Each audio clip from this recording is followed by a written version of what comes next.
Bom, boa tarde, gente. Começo agradecendo a presença de vocês aqui. Sei que tem mais gente que está chegando aí, não sei se os alunos da professora Júlia Cruz já chegaram. Já alguns, obrigado pela presença também, vocês que são da disciplina de História, não é História, é Texto Jornalismo. Então, tem um pessoal de História que deve estar chegando também daqui a pouco. Meu nome é Leonel Aguiar, trabalho aqui na PUC, no Departamento de Comunicação, sou jornalista, professor e também coordenador do curso de jornalismo do Departamento de Comunicação atualmente. É uma grande alegria para a gente, uma honra a gente ter a presença aqui do nosso colega jornalista, Rodrigo Alvarez, nosso ex-aluno, como ele já estava batendo papo aqui com os estagiários do Projeto Comunicar, também ex-estagiário do Projeto Comunicar, e ele está vindo lançar o livro dele. A última vez que ele se falou, ele estava em Israel, ele vai também contar essa história para vocês, né? Mas ele está lançando mais um livro, O Candidato, esse livro que ele agora está entrando no romance literário, acho que é o seu primeiro romance literário. Segundo romance. Mas, assim, uma coisa que eu falei com ele que eu digo aqui para vocês, né? O Rodrigo, vocês conhecem, ele trabalhou 15 anos, né, na TV Globo como correspondente internacional da TV Globo. Mas também, ao longo desse tempo, né, o Rodrigo tem uma marca impressionante de produções de livro.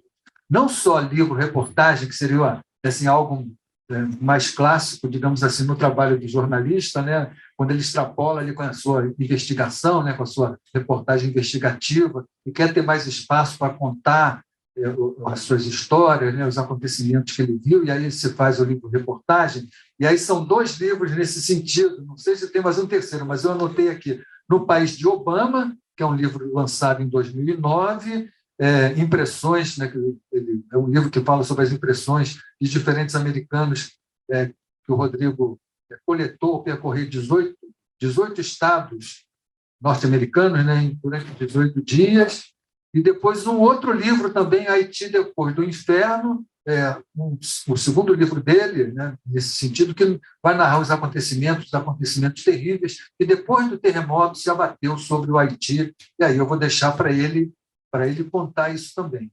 Mas, além disso, né, além desses 2 livros de reportagem, o Rodrigo tem inúmeras produções de biografias, e que me surpreenderam muito, né? Assim, primeiro, digamos assim, a temática de onde ele vai desenvolver as biografias, que eu fiquei, assim, acho muito criativo, é um grande achado, né? Pelos títulos das biografias que eu vou ler aqui, vocês também, né, vão ficar assim, tão surpresos quanto eu, porque acho que essa perspectiva bibliográfica, no meu ponto de vista, é extremamente inovadora, né? Então, vamos lá, estou fazendo um pouco de suspense. Quais são os livros, né, as biografias que o Rodrigo lançou? Né? E, em 2014, ele lançou uma biografia chamada Aparecida, a biografia da santa que perdeu a cabeça, ficou negra, foi roubada, cobiçada pelos políticos e conquistou o Brasil. Né? Então, essa foi a biografia de Nossa Senhora Aparecida que ele lançou. E aí ele está expondo nesse livro personagens, fatos curiosos, né, sobre esse símbolo da fé católica no Brasil. Em 2015, o Rodrigo lançou uma outra biografia, Maria, a biografia da mulher que gerou o homem mais importante da história, viveu um inferno, dividiu os cristãos, conquistou o meio mundo e é chamada de Mãe de Deus. Então, essa é mais uma biografia, mais uma perspectiva, né, de um livro de biografia que eu acho também muito interessante. Em 2016, ele lançou o livro Humano Demais, a biografia do padre Fábio de Mello. E quando eu estava conversando com o Rodrigo, portanto, e ele em Israel, ele estava filmando, participando, né, enfim, na produção de um documentário, de uma série documental, né, sobre a vida de Jesus, em função de um livro que ele publicou em 2018, chamado, esse livro biográfico também, Jesus, o Homem Mais Amado da História. Portanto, já apresentei aqui, muito resumidamente, para a gente bater esse papo com o Rodrigo, né, sobre o tema dessa nossa conversa de hoje. Além do livro, né, O Candidato, esse livro aqui, que está aqui, né, comigo. Agradeço a gentileza do autógrafo que ele me deu. Enfim, e aí vou passar a palavra para o Rodrigo para ele falar não só do livro, né, como também da trajetória profissional dele, né, já que eu percebi aqui que pelo menos os estagiários do Comunicar estão querendo muito saber, né, como é que se constrói uma carreira de jornalismo. Como é que você liga a sua carreira profissional com o seu planejamento de vida? Enfim, são essas questões que eu vou passar agora para o Rodrigo, né? Já me desculpando com a plateia que eu falo demais, na verdade, a estrela da nossa tarde aqui hoje é o Rodrigo, não sou eu, mas eu tenho esse grave defeito de começar a falar e não parar de falar. Rodrigo, por gentileza, muito obrigado pela presença, a palavra é sua. Obrigado, professor. Defeito nenhum, jornalista tem que falar, né? Tem que falar. É o que a gente faz todo dia. Vou contar um pouquinho da minha trajetória, mas vou começar como a gente faz no jornalismo. Eu vou começar pelo hoje e aí eu volto no tempo um pouquinho para voltar até chegar aos tempos da PUC também. Eu estou lançando esse livro agora, O Candidato, que é, mais uma vez, um livro, como todos os meus, que tem uma grande base de pesquisa histórica. Todos os meus livros partem de pesquisa, né? Essa é uma característica. Eu escrevi 12 livros, publiquei 12 livros, e todos eles têm um grande componente de pesquisa, que eu acho que é a base para a solidez do texto, né? E acho que isso vale também, né, já que a gente está falando de jornalismo, acho que isso vale também para o jornalismo diário, né? Quando a gente conhece o passado, a gente escreve muito melhor sobre o presente. Então, não podemos olhar só para o hoje, sem entender a perspectiva de onde estamos. Então, com esse livro aqui, eu voltei a 1958, né? Todo mundo já deve ter refletido sobre essa época do Brasil, né? Nos cursos aqui também, a parte de história, né? Há livros falando de 1958 como o ano que não devia ter terminado, o nosso colega jornalista Joaquim Ferreira dos Santos. Há uma grande, né, há uma visão muito positiva dessa época, 1958, e eu sempre me intriguei, sabe, perguntando o seguinte: se era tão bom 1958, por que 64 foi tão ruim? Por que em 64 a gente entrou na ditadura? Aliás, por que em 61 já tem renúncia do Jânio, depois toda a crise da legalidade com o Jânio? Então, será que estava tão bom assim em 1958? Ou era a elite de Ipanema que estava bem? Né? Ou era a elite de alguma parte do Brasil que ia bem e o resto ia mal? Então, no livro, o personagem é um paraibano de Taperoá, da cidade de Ariano Suassuna, não é por acaso a referência, né? Já é de sair de uma homenagem a um dos nossos grandes escritores, e uma homenagem ao nosso Nordeste também, que eu acho fundamental trazer para dentro do debate, trazer para o protagonismo da história. É um personagem nordestino, do Cariri, né, da região do Cariri, uma região pobre, muito inteligente, muito culto. Ele é jornalista, sociólogo, e tem doutorado em ciências políticas. Mas na carreira se tornou um redator de discursos cobiçado tanto pela esquerda quanto pela direita. O nome dele é Almeidinha, né, conhecido como Almeidinha. E esse personagem, logo no começo do livro, por um acaso, ele volta no tempo, né, um acontecimento extraordinário, leva a 1958, ele começa a viver no Rio, ele sai em Ipanema, 1958, começa a conviver com os gênios da Bossa Nova, né? Os Jobim, João Gilberto, Vinícius, Nara Leão, aquele povo todo, Carlos Lira. Ele começa a conviver e fica encantado. Que Brasil maravilhoso é esse? Todo mundo feliz aqui, Ipanema, tudo dá certo, temos estradas, Brasília vai ser inaugurada daqui a pouco. Aí ele começa a perguntar para essa turma o que deu errado, o que vai dar errado, porque ele conhece o futuro, está vindo do futuro. E ele começa, então, a tentar entender o que está dando errado, e ele vai tomando um choque de realidade. Ao perceber que, por exemplo, ali no Morro da Mangueira não dava o amor, o sorriso e a flor que era cantado pela Bossa Nova, não podia ser cantado no alto do Morro da Mangueira. O Zequete estava cantando Acender as Velas, já é profissão. Quando não tem samba, tem desilusão, na mesma época da Bossa Nova. Então, a gente começa a ver uma perspectiva diferente da nossa história e entender que algo já estava se desenhando.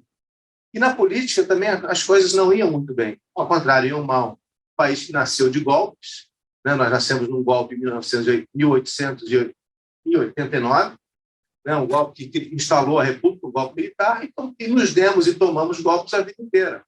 Os períodos democráticos plenos foram muito poucos na nossa história. E nós temos sorte, temos visto um recentemente.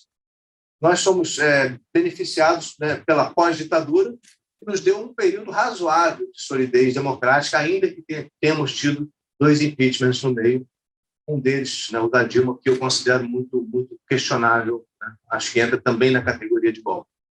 Então, a gente vive se dando golpes e nós estamos, de novo, num Brasil à beira do autoritarismo, né? Um Brasil que vem tendo sua democracia questionada todos os dias, nós, a imprensa, atacados todos os dias, ferozmente, uma violência, um presidente que assume, né, o papel de atacar a imprensa, tratar a imprensa como se fosse a escória da sociedade, quando é o oposto.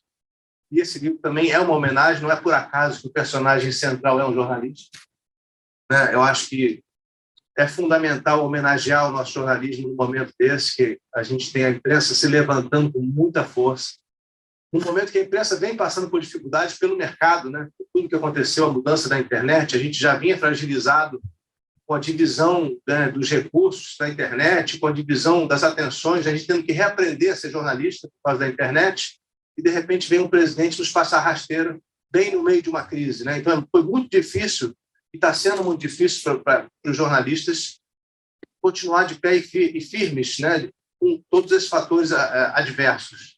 E eu acho que assim a imprensa deu um show, realmente.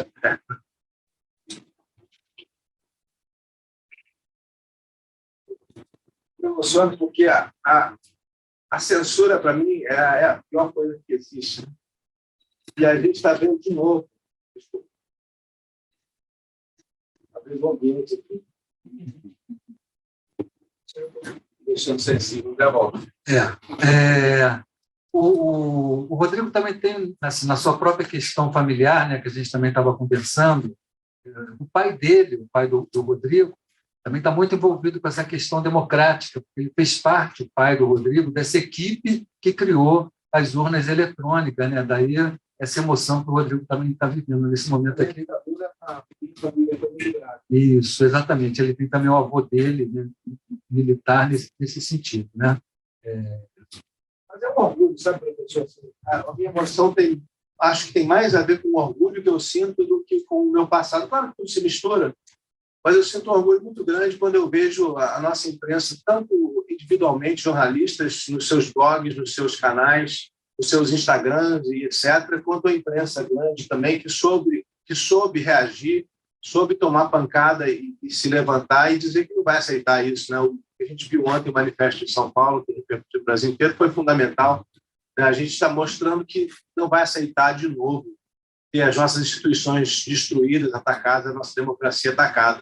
O livro é isso, né? O meu livro ele coincide com esse discurso todo de ontem, o discurso pela democracia. O personagem é um democrata por excelência, defende a democracia acima de tudo, e volta no tempo e fica impressionado ao perceber como já estava se desenhando o golpe militar há muito tempo, como já havia golpes e contra-golpes acontecendo a todo momento no Brasil.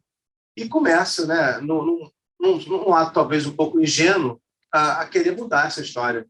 E como ele tem até uma ingenuidade bonita, na verdade, uma ingenuidade quixotesca, em certo sentido, mas um desejo de, através do discurso, porque ele é um redator de discurso, mudar a história. Então, ele começa a conviver com os presidentes, com o Juscelino, com o Jânio, com o Jango, se encontra com alguns militares, se encontra com o Geisel, com o Beri, antes do golpe, e tenta fazer algo para mudar a história. Não vou contar todo o livro, mas assim ele começa, assim ele se desenvolve, e o livro acaba fazendo um paralelo entre os dois tempos, como foi o Brasil de 58 a 64, e como tem sido o Brasil nesses últimos 4 anos, porque ele continua, né, o personagem em comunicação com duas pessoas do futuro. A mulher dele, radicalizada ao jairismo, né, se converte ao jairismo e vai cada vez mais se encantando com esse governo maravilhoso, que ela vai contando para ele pelo telefone as maravilhas do presidente Jair. E, por outro lado, a mãe de santo, com quem ele se consultava na Bahia, vai se radicalizando à força, porque vai sendo perseguida, vai tendo sua liberdade religiosa cassada, seu cargo de professora na universidade também foi cassado, e ela começa a dizer, se radicalizar em contrário, né, contra o jairismo, né? No livro, o presidente que está no Brasil nessa época chama-se Jair, que há uma pequena diferença, né? Não é exatamente a mesma pessoa, né? Tem só semelhanças e muitas coincidências. Então, a gente vai tomando... o personagem vai tomando contato com o futuro pelo telefone e vivendo o passado. E depois ele, bom, essas realidades se juntam, né? O que aconteceu entre 58 e 64, com o que está acontecendo agora, até a gente chegar a 2022. O título do livro entrega um pouquinho da história, né? Quem souber ler nas entrelinhas pode prever o que vai acontecer no meio do caminho. Bom, isso tudo para dizer que eu cheguei até aqui, né? Esse é o meu 12º livro, com uma carga jornalística muito grande sempre.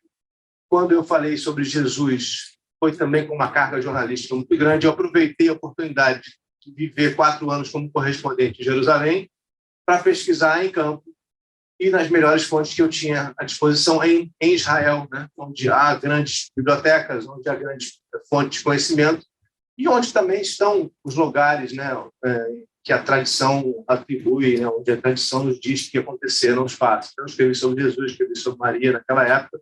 A Aparecida foi uma tentativa de entender o Brasil, a formação do primeiro símbolo brasileiro.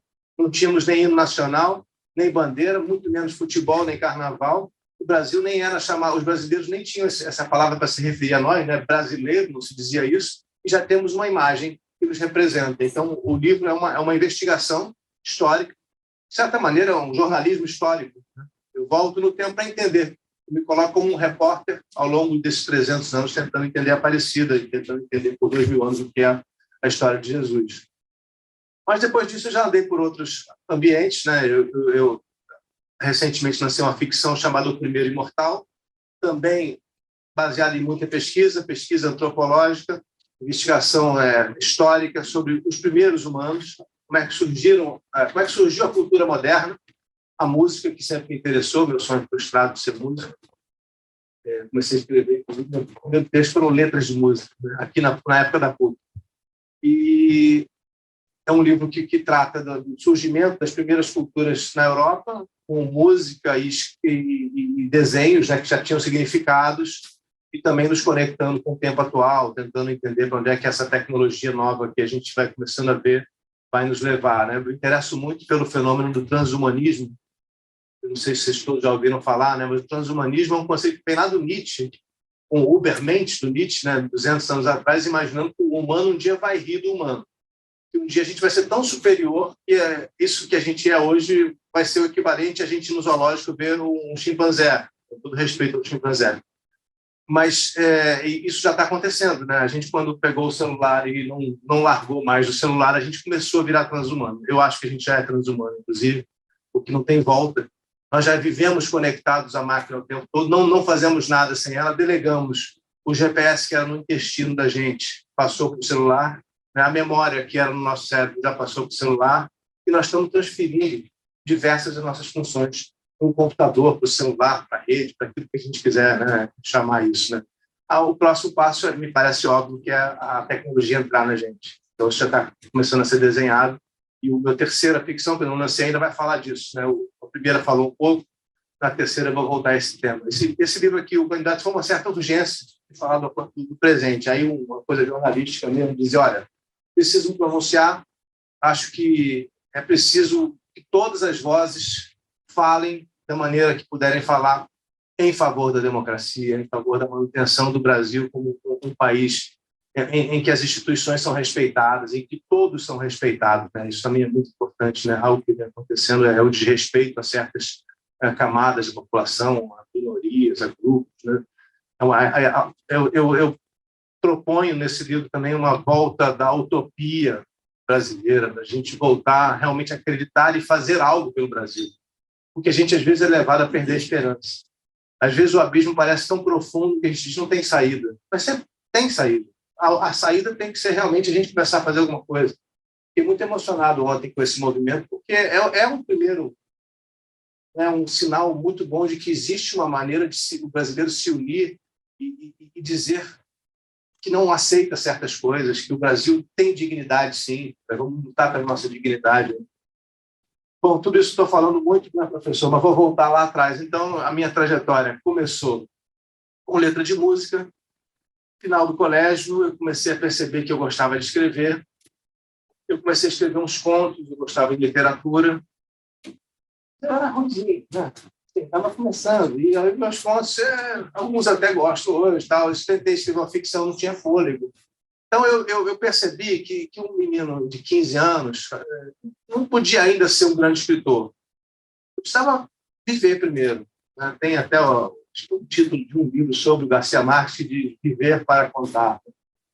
Eu precisava viver para contar. Então, o que me ocorreu foi, bom, se você gosta de escrever e quer viver, qual é a sua profissão? Eu estava no desenho industrial equivocadamente, né? Com 17 anos você escolhe errado lá. Fiquei 2 anos no desenho industrial, o pior da turma, aqui na PUC. O pior mesmo. O pior. Então, eu disse, bom, você sabe escrever, você quer escrever livro, e você precisa viver, então qual é a melhor coisa para você fazer? Vai ser jornalista. É o melhor caminho para a literatura, o caminho mais certeiro, eu pensei na época. E assim foi. A primeira oportunidade que eu tive, quando eu senti que tinha algo a contar em 2008, a eleição do Obama, que eu vivi muito de dentro como correspondente, e viajei os Estados Unidos todos, né, percorrendo e conversando com pessoas diferentes, de todos os tipos. Eu disse, bom, eu tenho uma grande história para contar que fica muito maior do que nas reportagens de televisão, que o professor disse no começo, né, a extensão de uma história, e contei essa história num livro, no meu primeiro livro, em 2008. Mas eu vou falar um pouquinho da carreira no jornalismo também, né, como é que começou. Começou aqui na PUC, no Comunicar, eu fui estagiário. Na época, vocês devem conhecer o professor Ituaçu, era meu colega, a gente trabalhou juntos aqui. Eu comecei a pegar gosto pelo jornalismo e eu queria sempre jornalismo impresso. Eu achava que a única coisa que eu queria fazer da vida era escrever. E eu falava muito mal. Meu pai dizia que eu tinha urgência de fonoaudióloga, que a minha fala era incompreensível. Eu atropelava tudo, falava correndo e ninguém entendia nada. E eu tinha certeza de que eu jamais estaria na televisão.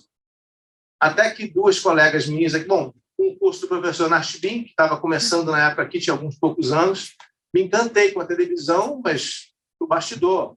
Vou ser editor de televisão, até posso, mas repórter, de novo, nem pensar. Falar em televisão não tem a menor condição. E surgiu a Globo News em 96, né, um aviso secreto aqui na PUC, dizendo a Globo está contratando. Eu não sabia para quê. Esse Globo não é comigo. A televisão está fora. Eu quero Jornal do Brasil, Globo, Folha, o que for, mas não é televisão. E 2 amigas aqui da PUC, com quem eu trabalhava no Comunicar na época, muito em função, eu não sei se era o Comunicar ou era alguma atividade da aula de jornalismo, a gente já fazia vídeo, já fazia reportagens televisivas na época. Essas 2 amigas disseram, olha, a gente está indo lá na Globo fazer a inscrição, vai ter um concurso, a gente não contratar, não é estágio, não. Cara, não vou. Aí elas insistiram tanto e disseram, leva meu currículo. Poxa, obrigado, tá, mas eu não vou nem entrar. E eles contrataram, naquele 6º e 7º período, né, que a gente estava, só entraram 11 pessoas na Globo News. E nós 3 entramos. Porque a Alice Maria, que era a diretora, disse, poxa, já tem um grupinho formado aqui, vamos aproveitar. Eu preciso criar grupos, né? Eu preciso criar um clima de um canal novo do zero, não sei quantas pessoas. Pegou os 3 e eu fui. Sem saber nada, sem entender nada. E eu recebi um curso de edição de imagens, foi a primeira coisa que eu fiz na vida. Adorei. Eu faço até hoje isso. Os meus videozinhos de Instagram sou eu que edito, adoro editar. Acho o máximo, né? Porque também é uma forma de construir linguagem. Aliás, na televisão, o último que decide a linguagem é o editor, né? O montador. E na TV, não sei se ainda é editor de imagem, é chamado. Né? Vocês também aqui na faculdade. Então, a ideia de construir a linguagem para edição foi muito boa para mim. Eu fiquei nele de edição acompanhando todos os repórteres. E sentavam do meu lado. Né? Tinha o André Trigueiro na época, eu peguei toda a primeira geração da Globo News, passava na minha ilha. E eu vendo os textos, e às vezes eu discordando, às vezes querendo reescrever, dar uma dica e tal, e aprendendo a narrar com eles ali na ilha. Né? Poxa, mas eu ouvi o Trigueiro dizer, eu nunca vou fazer isso, assim, como ele fala, eu sou todo enrolado. Mas até que um dia, de tanto escrever como editor, né, eu me tornei editor de texto, lá dentro alguém identificou, foi a Vera Iris, que era uma diretora na época, identificou isso, não, Rodrigo, seu texto é bom, eu gosto do seu texto, ele é muito televisivo. Vamos tentar você na reportagem. Eu falei, Vera, mas você sabe que eu não sei falar, né? Vamos tentar. Fiquei de madrugada aí. E eu fiquei de madrugada por um tempo, vendo, né, aqueles horrores que o repórter da madrugada vê. Só caso de polícia, vai para não sei onde, para Baixada, IML, não sei o que lá, acontecimento, incêndio. Tudo você pode imaginar de ruim. E eu disse, isso aqui não vai dar certo. eu não vou ficar, não gosto, eu nunca quis ser repórter de polícia, não era a minha praia. E naquela época, eu tinha acabado de terminar a PUC, já tinha me formado, eu peguei um carro que meu pai tinha me dado, vendi, comprei uma câmera, que era caro na época, né? Paguei aulas para aprender a filmar. Eu tinha tido aqui na PUC muita coisa, mas eu queria um pouco mais. Peguei um profissional que ficasse dedicado comigo. E o resto do dinheiro do carro eu paguei uma passagem para os Estados Unidos e fui ficar um mês de férias trabalhando, nas minhas primeiras férias da Globo. Eu fui acompanhar o que estava acontecendo com a internet no Vale do Silício. Eu escutava falar em Vale do Silício, internet está bombando isso, tal, mas o que é isso? E fui, me joguei lá, encontrei um amigo que trabalhava numa tech daquelas, e acabou quebrando no mês seguinte, né? E cheguei lá e descobri que tinha uma tal de Google. Todo mundo dizia que ia ser um sucesso. Consegui ir lá na Google, entrevistei o Larry Page e o Sergey Brin, que ainda dava entrevista na época. Aí chego no hotel, liguei o microfone. Está tudo sem áudio num deles, no Larry Page. Aí eu ligo para a assessora do Google, mas ele vai falar, volta amanhã aí, eles estão aqui, tranquilo, pode vir. Fui lá, gravei de novo. Era o tempo do patinete, né? A empresa estava começando, tinha pouquíssimos funcionários. Aí quando eu voltei e apresentei na Globo, imediatamente eu fui promovido, porque essa chefia, a direção, ela disse, olha, pô, isso que você fez é muito bacana, mas vamos botar no ar. Para minha sorte, começou aquela crise da Nasdaq, e aí tinha notícia para burro, e meus personagens todos se encaixavam naquele acontecimento factual. Então, a gente fez uma série super produzida ao longo de um mês, dentro do factual que estava acontecendo. Foi no Jornal das 10, que era o jornal mais importante da Globo News na época, e ali eu virei repórter, não mais na madrugada do dia. Me salvei do IML. Mas aí isso chamou atenção dentro da Globo, né? Assim, minha aptidão pelo internacional. E logo eu fui para São Paulo, mas já para ser treinado, porque já tinha uma visão lá de que o Rodrigo iria para fora. Então, na primeira oportunidade, ainda muito novo, eu fui para Nova York. Eu ser correspondente em Nova York, e nunca mais voltei, né? Passei um tempinho em São Paulo, logo surgiu Jerusalém. Então, fiquei em Nova York, São Francisco. Voltei para São Paulo, pouco depois, na época era o Schroeder, me mandou para Jerusalém, eu fiquei 4 anos, foi a minha melhor experiência de vida. Ele me perguntou, você tem certeza que você quer ir para Jerusalém? Eu falei, sempre sonhei em ir para Jerusalém. Mentira, detestaria ir para Jerusalém na primeira vista, assim, tá doido, ficar tomando conta. Mas se o seu chefe diz, pô, eu só tenho Jerusalém, você vai até... É claro que eu sempre sonhei, inclusive eu estava pensando nisso mesmo. E fui. 2 meses depois eu estava em Jerusalém, minha mulher está aqui, coitada, foi junto, Ana Cristina, bebezinho, uma filha nasceu lá, e foi bomba na cabeça, mas foi maravilhoso, né? Em termos de jornalismo, bomba na cabeça literalmente, ela está aqui para não me deixar mentir, em cima do nosso prédio a gente via sendo abatido os mísseis do Hamas, e lá na fronteira, os morteiros, né, que são mísseis menores, são atirados de curto alcance, eu via passando também em cima, né, e caindo próximo. Foi um período difícil, mas, obviamente, a gente que é jornalista tem defeito, né, que a gente, na adrenalina, esquece um pouquinho do risco, apesar do capacete, apesar do colete à prova de balas, é óbvio que um míssil nada disso segura. Tive situações também delicadas com o exército israelense, que não gosta muito de imprensa nessas horas. Me mandaram uma bomba de gás na cara, e eu, naquele momento, não estava com a máscara, uma estupidez, tinha deixado no carro na pressa, e fui intoxicado, eu e a nossa fixer palestina, passamos muito mal, mas assim foi um grande período para mim, né? Foi marcante para mim, muito interessante, muita reportagem, muitos entrados ao vivo, que marcou para mim como sendo pessoalmente o melhor momento da minha carreira.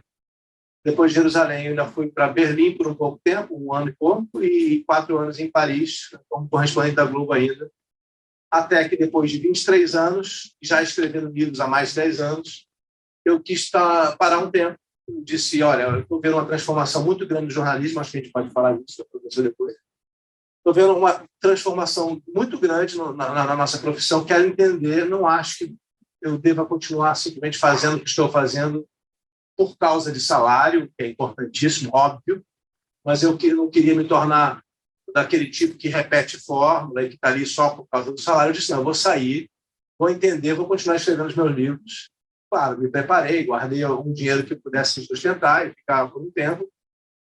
E saí no final de 2019, quando veio a pandemia. Eu esperava ficar um ano fora da televisão, e não foi um ano, né? A pandemia alongou tudo. E agora só eu voltei, eu comecei a fazer alguns trabalhos, e o que eu fiz agora foi o primeiro grande trabalho depois desse tempo todo, foi uma série documental para a Globoplay, em Israel e na Europa, sobre Jesus, né? É uma série que em 6 episódios vai contar a história de Jesus do ponto de vista arqueológico, antropológico, histórico, e também com personagens atuais, mostrando o que é hoje e tal. Então, isso marca minha volta ao jornalismo mais direto, né? Porque eu acho que nos livros eu nunca deixei o jornalismo, né? Tem sempre mesmo na ficção, há um pouco da alma jornalística na minha ficção. Então, acho que assim eu resumo, professor, o que foi a minha trajetória. Obrigado, Rodrigo. Eu vou passar já a palavra para vocês, mas eu queria destacar, né, alguns pontos aqui que o Rodrigo falou.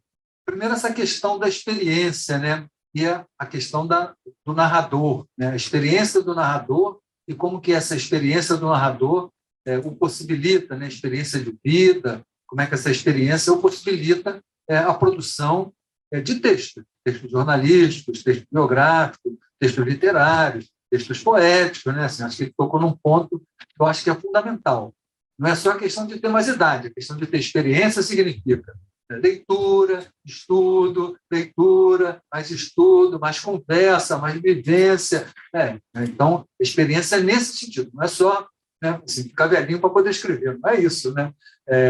Enfim, o segundo ponto também é essa questão das oportunidades. O Rodrigo, né, assim, é óbvio que a gente teve um momento na nossa trajetória, né, assim, do jornalismo do Brasil, que as vagas no mercado de trabalho eram muito mais abertas como esse momento. Obviamente, né, a partir do século XXI, isso foi aos poucos mudando por uma série de transformações que aconteceram no campo jornalístico, que a gente vai entrar nisso, mas eu vou um pouco deixar passar para as perguntas para vocês, para depois a gente entrar nesse outro ponto. Né? Mas eu me lembrei, quando o Rodrigo estava falando aqui, de um outro aluno que a gente teve aqui no mestrado, que foi o Pedro Figueiredo, que com certeza a geração mais nova conhece, que trabalha no RJTV. Né? O Pedro também começou com uma trajetória muito semelhante. Editor de imagem, depois foi para a madrugada, cobriu a madrugada, estudava aqui, fazendo mestrado, fez uma dissertação de mestrado sobre os repórteres da madrugada. Esse é o título da dissertação do Pedro, um trabalho, como o Rodrigo estava falando, né, antropológico, etnográfico, de você ir lá, né, fazer um trabalho com uma pegada, no caso, né, assim, menos jornalística, que ele estava fazendo uma dissertação de mestrado, mas exatamente nessa mesma linha de pesquisa antropológica, etnográfica, que o Rodrigo aqui se referiu em vários trabalhos que ele fez. Então, esse segundo ponto que eu também queria assim, destacar para vocês, que as oportunidades elas aparecem. Quando elas aparecem, né, a gente tem que agarrar, tem que ir lá e tem que testar para ver se essa realmente é a nossa. Né? E o terceiro ponto, para finalizar, antes de passar a palavra para vocês, né, essa questão da multiplicidade de construção de narrativas que o jornalismo permite a nós, narradores. O Rodrigo passou pelo telejornalismo internacional, ali ficou muitos anos. O Rodrigo escreveu várias biografias, como a gente aqui está dizendo, né? E assim, a gente conhece, né? Ele se referiu ao Gabriel Garcia Marques. Né? Foi apenas um dos jornalistas na América Latina, temos vários, né? São inúmeros, né, jornalistas que têm essa face híbrida entre jornalismo e literatura. E, na verdade, sempre foi um campo, sempre foram dois campos, digamos assim, de conhecimento que estiveram muito próximos. No século XIX, começo do século XX, era o que era mais comum, os escritores estarem no jornal. Assim, isso depois, aos poucos, conforme o processo de profissionalização no mundo e no Brasil, isso foi avançando, esses campos foram, digamos assim, adquirindo um pouco mais a sua autonomia. O campo literário, o campo jornalístico. Né? Mas eles sempre foram, na verdade, campos muito próximos, assim como também o campo político, pelas próprias falas aqui do Rodrigo, né? a sua emoção quando ele fala da questão política, que não é só uma questão familiar, mas essa proximidade entre o campo jornalístico e o campo político também é um outro constituinte, né, do nosso modo, digamos assim, de ser e viver o jornalismo, né? Então, só queria destacar essas 3 questões, né, até para dizer, porque aqui tem alunos também do mestrado e doutorado que estão aqui, né, do nosso grupo de pesquisa, que se chama exatamente isso, Teoria do Jornalismo e Experiências Profissionais, que é bem a pegada dessa nossa conversa aqui que a gente está tendo com o Rodrigo. Ele está contando a experiência dele profissional para que a gente possa pensar, né, não só para nossas vidas, né, assim, mas para a gente pensar sobre o jornalismo que a gente faz hoje no Brasil e no mundo. Então é isso, gente. Agora eu queria passar a palavra para vocês, que eu sei que vocês têm muitas perguntas, já estavam, né, assim, já se coçando aqui antes do nosso papo começar para falar com o Rodrigo. Então, por gentileza, quem quer começar? Meu nome é Danilo, sou repórter da rádio. Vou aproveitar que o Leonel voltou para a literatura, né, e perguntar para você quais são os autores brasileiros e internacionais mais significativos na sua trajetória e se você tem algum mestre na literatura. Essa pergunta é difícil, né? Porque tem muitos, né? E às vezes depende do momento a resposta. Mas se eu for voltar lá atrás, né? Até voltando ao tempo em que eu estava aqui na PUC ainda, eu aqui na PUC tomei contato com o texto do Ítalo Calvino, foi muito marcante para mim. Foi numa aula, já não vou lembrar qual aula, mas é muito bem apresentado para mim o Calvino, até porque ele tinha uma visão do texto, né, uma visão muito inovadora de como seria o texto, tinha as famosas propostas para o próximo milênio, né, que ele iria falar em Harvard, acabou não falando, morreu. Foi muito importante para mim o Ítalo Calvino. Bom, talvez eu seja meio óbvio, né, mas o livro que mais me marca até hoje é Dom Quixote. Acho que é a ficção por excelência, e eu sou totalmente fanático por ficção. Leio de tudo, né, de Stephen King aos mais eruditos. Gosto da literatura pop também, acho fundamental. Não vejo nenhuma diferença. Às vezes é só uma questão de tempo em que a literatura chamada de entretenimento comercial se torne um clássico, né? Por exemplo, Nelson Rodrigues foi muito criticado em seu tempo, hoje é um clássico. É uma literatura que eu recomendo, né, que eu acho que tem que ser lido. Mas na época dele era questionado, era um texto muito jornalístico, era muito ousado, mas é uma literatura genial. Acho que Nelson Rodrigues é um outro ótimo exemplo. Nesse livro, inclusive, o meu personagem se encontra com Nelson Rodrigues. Ele promoveu o encontro do Almeidinha com Nelson Rodrigues justamente depois de uma apresentação de teatro, de uma peça do Nelson Rodrigues. Eles vão jantar juntos e tem uma discussão, na verdade. A conversa não dá muito certo, mas é interessante. Então, é muito difícil, né? Eu poderia ficar falando de diversos nomes. Eu acho que a gente tem uma literatura não tão constante quanto eu acho que a gente poderia ter. Eu acho que a gente precisa valorizar mais a literatura brasileira. Eu vejo muito consumo de literatura estrangeira como se fosse um livro melhor, um livro superior, que já é aprovado em outros países. Tem um pouco essa mania ruim aqui no Brasil, precisar esperar a aprovação para depois a gente gostar. Não falo de nós, que somos a massa reformadora, mas eu falo de uma maneira geral.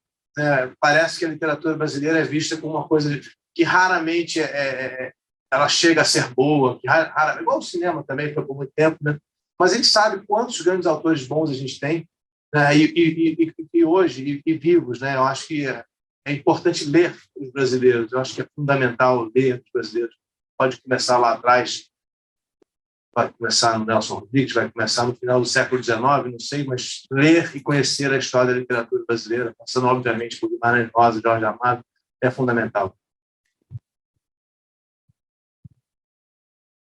Deixa eu só fazer um comentário aqui nessa fala do Rodrigo, muito rapidinho, né? Porque assim, eu sempre enfatizo, o Rodrigo falou sobre a leitura dos clássicos, né? Então, assim, eu sempre enfatizo esse ponto com os meus alunos, tanto o pessoal da graduação quanto o pessoal também, né, da pós-graduação, porque nas universidades você tem sempre uma onda, digamos assim, de você ler as pesquisas mais recentes, os autores mais contemporâneos, né, assim, a última novidade que está bombando conceitualmente na academia, né? O Rodrigo nos trouxe um conceito aqui sobre Nietzsche, né, do transhumano, dos pós-humano, né, que é, na verdade, um pensador que morreu em 1900, que é o ano do falecimento do Nietzsche. Esses autores são muito importantes nesse sentido, né? Ele falou também de um outro autor aqui, o Ítalo Calvino, que no semestre anterior a gente usou um livro do Ítalo Calvino, chamado Por que Ler os Clássicos? Né? Assim, logo eu que sou, né, assim, o organizador de uma coletânea pela editora da PUC, chamado Os Clássicos da Comunicação, no qual o livro reúne 20 autores clássicos teóricos da área da comunicação pela editora da PUC. Então, assim, eu queria enfatizar, né, nessa fala do Rodrigo, essa importância para vocês, enquanto alunos, né, assim, na questão da leitura, assim, das obras clássicas, dos autores clássicos. Dom Quixote. Assim, eu sei que muita gente leu Dom Quixote no ensino médio. Meu filho mesmo de 15 anos, né, que ele tem 15 anos agora, no passado, quando tinha 14, ele estava lendo Dom Quixote ainda no ensino fundamental. Né? Então, assim, queria enfatizar isso muito com você. Né? Tudo bem que a gente tem as mídias sociais que nos divertem, né, assim, que nos informam, que também nos educam, né? Mas as obras clássicas dos autores clássicos, eles são fundamentais na nossa formação como jornalista, também como comunicadores e como cidadãos e cidadãs. Deixa eu acrescentar uma coisa, né? O problema é que hoje, na idade que vocês estão, que é brilhante, a gente está bombardeado de informação. Talvez, não sei, espero que sim, mas talvez não dê importância ao que o professor está dizendo hoje, mas eu tenho certeza que um dia vão se arrepender se não ouvirem o professor hoje. Então é melhor ouvir agora do que se arrepender depois, porque essa formação é a solidez do profissional. O profissional pode ser excelente apurador, pode ser excelente na sacada de uma reportagem, mas ele tem que ter solidez, sabe? Porque isso às vezes falta, quando você vê, falta profundidade. Numa frase, às vezes nós temos 300 anos naquela frase, passamos por um século pelo outro até chegar no atual. A construção do texto, ela tem várias camadas. A narrativa, ela não pode ser só... pode até ser, em alguns casos vai ser, mas ela não precisa ser só aquilo que eu estou vendo, né? Eu posso ter diversas camadas narrativas e se eu não tenho conhecimento, eu não vou ser capaz de fazer isso. Por isso preciso conhecer a história do meu país, a história do mundo, a história do século passado, a história do século anterior, a história da literatura, os clássicos da literatura. Essa base é o que, para mim, o que diferencia o grande profissional do profissional comum, o que não vai se destacar. O cara pode ser genial, a mulher, a moça, o jovem, pode ser genial na frente da câmera, falar bonito. Isso, para mim, não vale nada. Não vale nada. O que interessa é o conteúdo. Você pode falar mal pra cacete, mas você vai ser bom se você tiver conteúdo. Então, não importa tanto a forma nesse momento. Importa o que está lá atrás da sua cabeça fazendo você dizer isso de uma maneira... Poxa, o que esse cara está me dizendo é genial. Ele sabe o que ele está dizendo, ele tem consciência do que ele está dizendo. Ele não está falando da guerra, vamos supor, agora na Ucrânia, sem entender a história da Ucrânia. Ele conhece a história da Rússia e da Ucrânia e está me falando sobre o hoje com propriedade. Sem essa leitura toda que nós estamos falando aqui, esquece, são maus profissionais os que vão se formar assim. Eu tenho certeza disso. Então, se vale o conselho, não esperem para depois, começa agora. Oi, boa tarde. Eu sou a Maria Eduarda Severiano, sou da Rádio. Você falou muito sobre a sua pesquisa, né, para iniciar os seus livros. Eu queria saber de onde você parte essa pesquisa e quais são as suas principais fontes, né? Se elas variam de livro para livro, ou se você sempre, vou começar um livro, eu vou ali, enfim. O livro, para mim, né, eu só posso falar da minha experiência, né, mas na minha experiência, o livro sempre parte de uma frase, uma ideia pequenininha. Nesse caso aqui, a minha ideia foi candidato. E se a gente pudesse voltar no tempo em que tudo parecia perfeito e mudar a história? Será que teria tido ditadura? Teria tido o Jairo, nosso presidente atual, assim tratado no livro? Uma pequena ideia. A partir dessa ideia, eu digo, tudo bem, eu gosto da ideia. Eu tenho uma gaveta de ideias no computador, né? Obviamente, todas as ideias boas e ruins estão ali, de vez em quando eu olho, essa aqui era boa, vou pegar ela. Isso aqui ficou 4 anos na gaveta, só tirei agora no começo do ano. E quando eu decido que vale a pena investir numa ideia, então eu falo, tudo bem, como é que eu construo essa história? Né? Falei de Stephen King agora há pouco, né? Ele tem no livro dele sobre a escrita uma frase muito importante, que é: escreva sobre o que você conhece. Mas ninguém nasceu conhecendo sobre tudo. Então, tudo bem, vá conhecer sobre o que você quer escrever. Então, eu defino qual é o ambiente do meu livro, onde é que eu vou ter que transitar, e a primeira coisa é entender e estudar esse ambiente. Aqui eu tive que voltar em livros de história, eu tive que voltar na imprensa da época, né? Ver artigos de jornal, de novo, a importância da imprensa. Né? No futuro, ninguém vai olhar para o Facebook, porque tudo, né, não é confiável. Então, você vai olhar na imprensa da época para saber o que está acontecendo hoje. Eu volto na imprensa, eu leio artigos e artigos de jornal, e livros diferentes. É importante também a diversidade que você lê. Porque, por exemplo, um caso bem específico aqui, eu fui ler sobre o tempo dos militares. Eu fui ler o Hélio Gaspari, mas eu fui ler também o Thomas Skidmore e outros livros. Há diferenças. Se eu tivesse ficado só no Gaspari, eu não teria ficado satisfeito, porque eu discordo de algumas coisas, como ele coloca ali. Acho que, apesar do grande jornalista gigante que é, acho que no livro dele tem elementos que me faltam, que eu fui encontrar em outros. Então, assim, não é achar que há fontes definitivas, que uma única fonte, não. A diversidade de fontes é fundamental. Assim como a gente, numa reportagem, no dia, houve diversas pessoas para chegar a alguma história, alguma reportagem, né? No livro você tem que também ir a diversas fontes, porque senão você pode ser enganado, você pode ser conduzido a um viés ideológico, ou até ficar na falha de algum pesquisador. Você tem que se cobrir. Para falar sobre a história religiosa, Jesus, eu percorri algumas bibliotecas e livrarias do mundo. Eu ia a Londres, Nova York, em sebos. Várias vezes fui também pela internet comprar livros antigos que não se publicam mais, porque sei que alguns textos se perderam, outros foram modificados. Procurei a fonte mais original possível dos evangelhos. Encontrei uma tradução direta do grego para o português. Por sorte, é recente, foi feita por um português agora. É a melhor tradução que eu encontrei. Né? Você coloca essa tradução com a tradução que nos chega nas Bíblias comuns, há uma diferença imensa. E as explicações. Então, assim, é buscar realmente as melhores fontes. Isso é fundamental. E eu faço isso sempre, seja para escrever sobre o primeiro imortal, essa é a minha ficção, que fala de um homem de 38 anos atrás, seja para falar da história do Brasil ou de Jesus. Oi, eu sou a Carolina Rocha, da TV PUC, e partindo do que você tinha comentado das fontes e da pesquisa do livro, em geral, quanto tempo demora para você escrever e pesquisar, e quanto tempo demorou nesse livro? Como foi esse processo?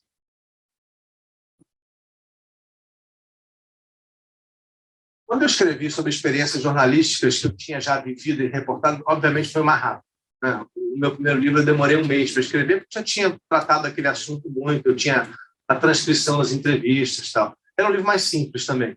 Quando eu fui escrever sobre Aparecida, por exemplo, que era uma pesquisa que exigia encontrar documentos históricos que não estavam acessíveis, eu acabei descobrindo um padre que já estava muito velhinho, que tinha uma biblioteca que ninguém conhecia, com documentos antigos que ninguém tinha acesso. Isso demorou 3 anos.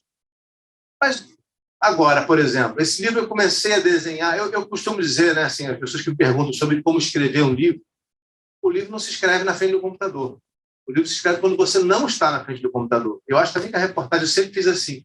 Eu estou na rua vendo o acontecimento, eu estou escrevendo. Eu não posso chegar e dizer, por que eu vou começar essa reportagem? Não, o que eu vou dizer? Não. Eu estou sempre já escrevendo, às vezes até frases na cabeça. Porque eu tenho que construir a história, e a história não se constrói no teclado do computador.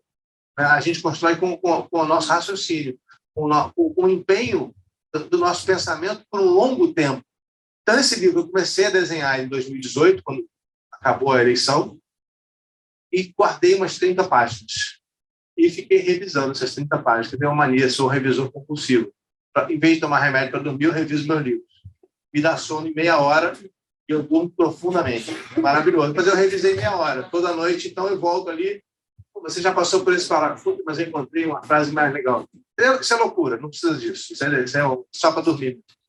Mas eu fiquei com esse livro na cabeça por muito tempo e comecei a achar que era um livro para 2026. Porque achava que o Bolsonaro se reelegeria.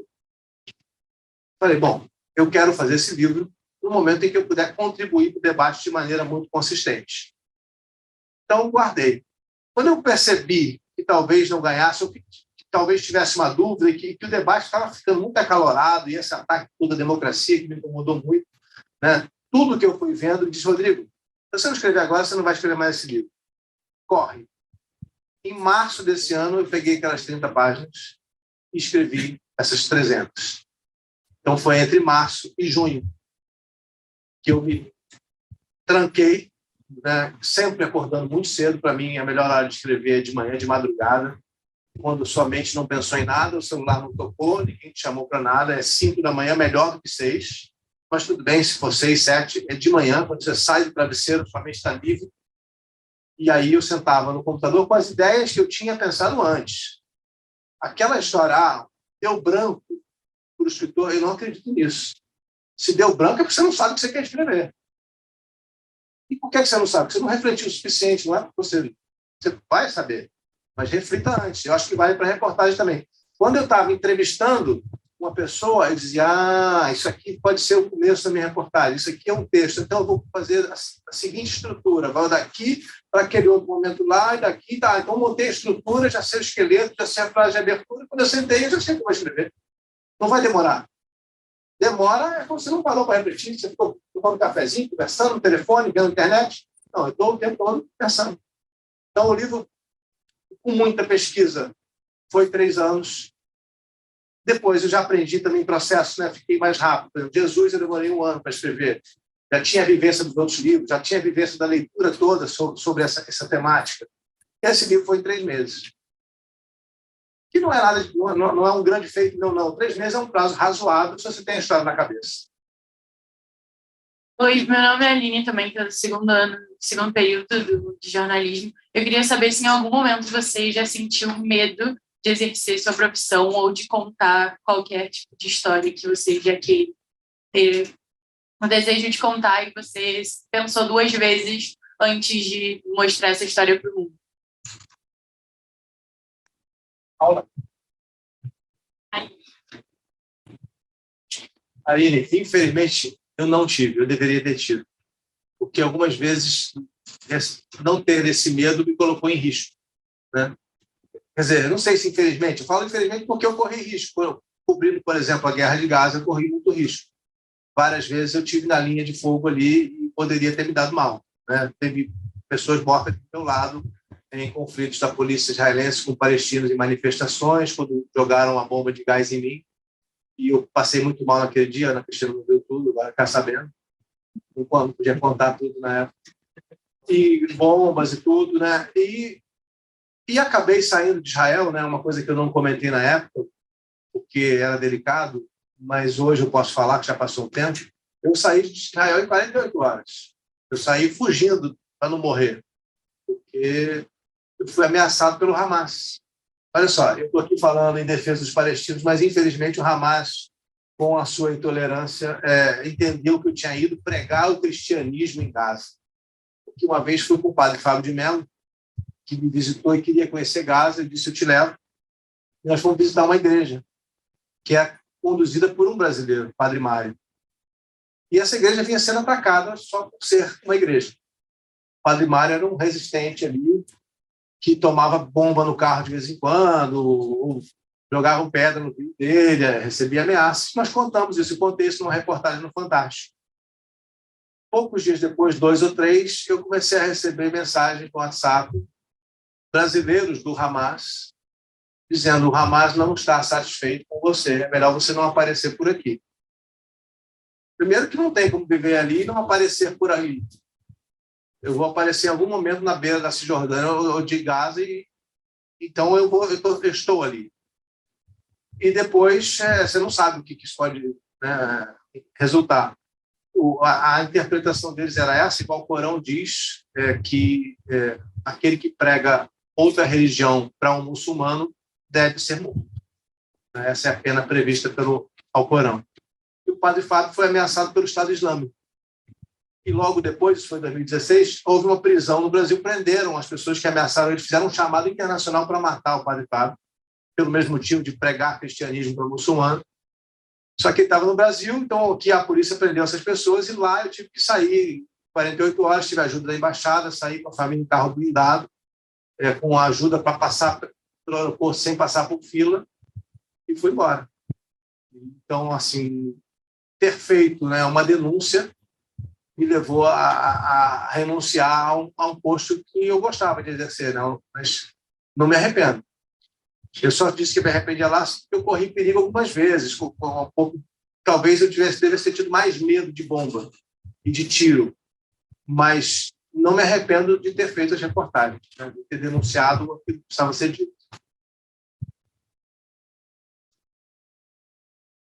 Nossa solidariedade, viu, a esses ataques que você sofreu, mas todos os jornalistas também. Isso, na verdade, é algo comum na profissão, né? Não só em Israel, não só no Brasil, nos Estados Unidos, na Europa, na África, na Ásia.